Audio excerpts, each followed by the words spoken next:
Good morning, everyone. It's Adrian. The purpose of today's video is to look at question 5 on AQA GCSE Language Paper 1. Question 5 is very, very important, merely because it is 50% of the marks, so you can get up to 40 marks on this. So what we're going to do is look at a picture and a question that go on the question 5s, and I will talk through my advice and tips of how to structure your answer to this question and what you need to incorporate in order to impress the examiners. So let's first just share the screen so I can get the actual thing up that I wanted to do.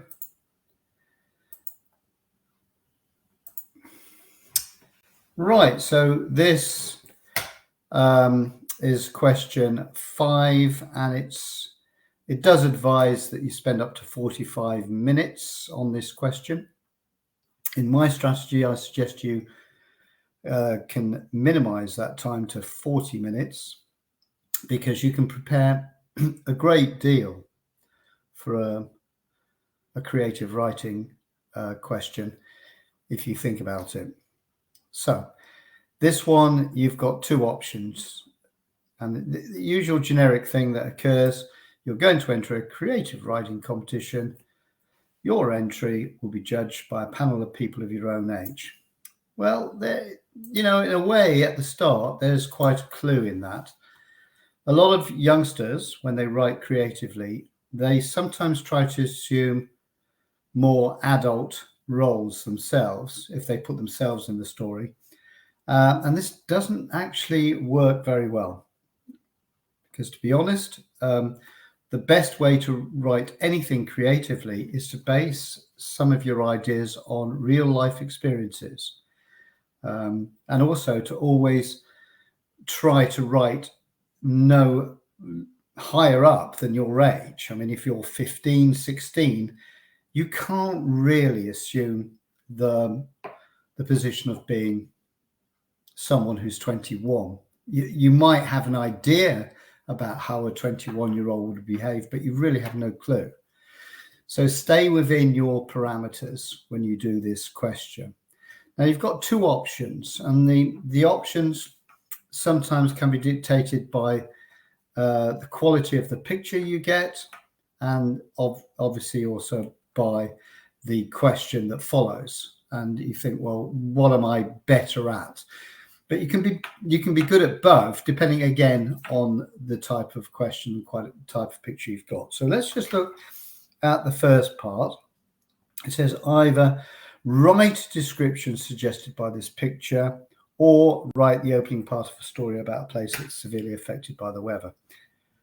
What you always get with AQA GCSE English Language Paper 1, when it comes to the creative writing, it is basically linked to the theme of the source that you've read. There's lots of schools of thought on whether you should ever have read the source before you do this picture, but my feeling is no, don't, because if you read a source, you can then be influenced by the descriptions. It might limit your own creativity. So in my strategy, you wouldn't be reading the source at this point. You would be actually going straight into question 5 without the source. So I think if you stick with that, you will probably find that you'll have a much clearer mind and some clearer objectives. If you look at this picture, it says write a description suggested.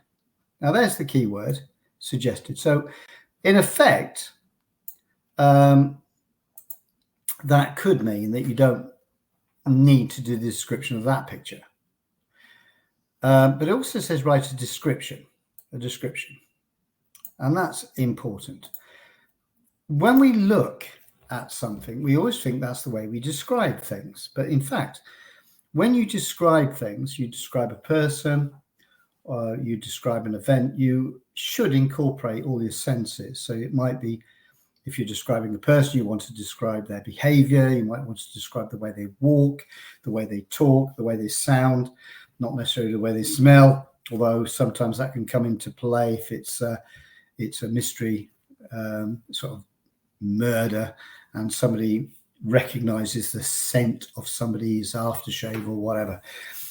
So it's using all the sensory perceptions that we have in description. Don't go one-dimensional by thinking that what you're looking at. But let's have a look at this picture and think, well, it's a pretty good picture. It's pretty dramatic. It's got a lot involved in it. But if you just look at it as if you're looking through a window at this, we're only getting one perspective. We're seeing it in a two-dimensional way. There's the picture. Let's describe what we see around us. However, there's a better way. We could start incorporating the way, let me just get something up here. I'm going to try to get a shape and an arrow. Yeah, I'll just get this in. So let's just have a quick look at what we could do. So let's have a look at perspectives. Let's look at different perspectives we could use in this question. So it could be, if there's a driver in there who's responsible for this train, and you're looking at this incredibly, very violent, aggressive storm,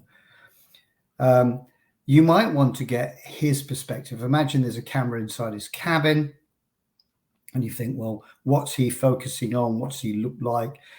What is he tense? Is he just focused? Where's he looking? What's he hearing? Is he looking around?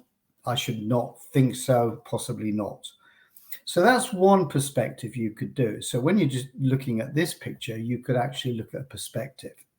So let's look at another perspective as well. So let's imagine now that perspective, we now do a perspective from inside with the passengers in this carriage here, which is being overwhelmed by the waves, and the description of those waves being a very aggressive, almost candy floss. It looks like a whipped up cappuccino when you look at the frothiness of the water, but below that softness is a harshness that could knock this train off its rail. But when we start looking at that perspective in there, we're going to get a completely different atmosphere. You might have different passengers in there, different ages. So you could have children. You could have just people going off there shopping. This takes place in Cornwall. I believe this is Penzance. And a lot of students get a train to go to their school if they're secondary students. So you're going to get all sorts of sounds going on. You could probably develop a mini story inside that carriage alone about what happens, etc., etc. So let's look at another perspective. So let's just get another one up. So that's two perspectives. So what about if you are a holiday maker in this self-catering sort of apartment up here? This could be another opportunity of a perspective. So imagine you're sitting up in the window up here in the comfort of your self-catering apartment. You can see what's going out the window from a different perspective, but you're safe and you're not in the terror that some of the people are focusing on there. So when we're looking at description, if we develop 3 or 4 paragraphs from different perspectives, we'd have a lot more to say. But remember, when you're describing, whether it's the senses, whatever, we want to have lots of language references, metaphors, personifications, and what does the train look like? It looks like a slithering silver snake, if you want to sort of make it into an animal, or you could say it looks like a submarine. And I should imagine it looks like a submarine from the perspective, this perspective up here, because they're looking down on top of the train. So that's the picture one. It's about thinking out of the box when you see a picture. Don't be overwhelmed by description, just looking up and describing what you're seeing, but try and imagine you're there and what it would be like and how you would feel. So let's look at the next one. So when it says this one, we've got one now. Write the opening part of a story about a place that is severely affected by the weather. So again, linked to that theme. So when we talk about a place or a story, that could be anywhere in the world. And when you think about weather, again, don't be influenced by the picture or what you've read before. Severe weather can be anything from hurricanes, tornadoes. It could be snow, sort of really heavy snow. So remember, when you're talking about weather, it could be a very hot, blistering desert situation. That's severe weather. You know, you've got sandstorms and everything else.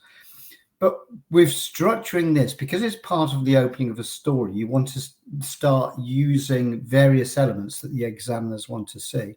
Remember, over the last 2 years, you have been assessed on the quality of your reading, and you've been assessing writers, and you've been looking at writers' techniques and what they do.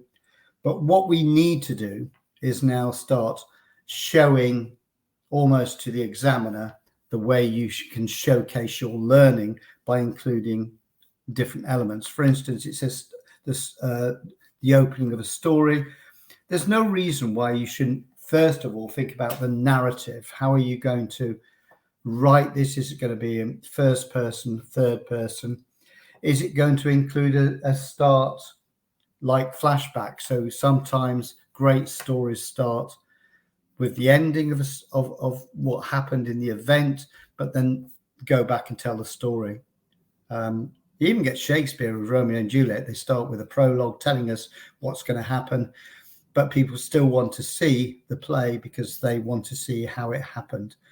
So when you are developing a story prior to the exam, start thinking about not only language description, but structural features. So you might want to start a story in a negative way, you might want to end it in a positive way, or you might want to start a story with a blue sunny day, you might want to end the story with a blue sunny day, and then you are putting in things like circular narrative and things like that, and contrast. And so don't forget the structural elements when you're writing a story, and start off and doing lots of paragraphing. Don't write big blocks of paragraphing.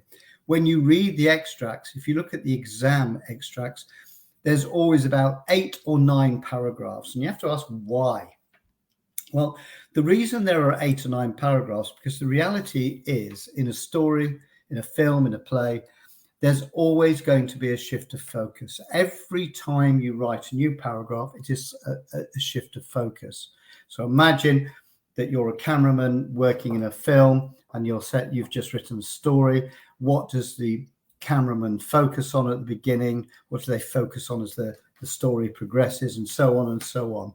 So when we're looking at question 5, we need to think about, to quote a pun, the whole picture of how we present a story. So let me come back out of this now. So I hope that's given a little bit of insight into what we can do. So let's just recap on the question 5. My feeling here, again, you're looking at a 40-mark question. So you want to get 40 marks. Now, the way you do that, it's demarcated into 24 marks for content and organization. So, you know, your storyline and everything else.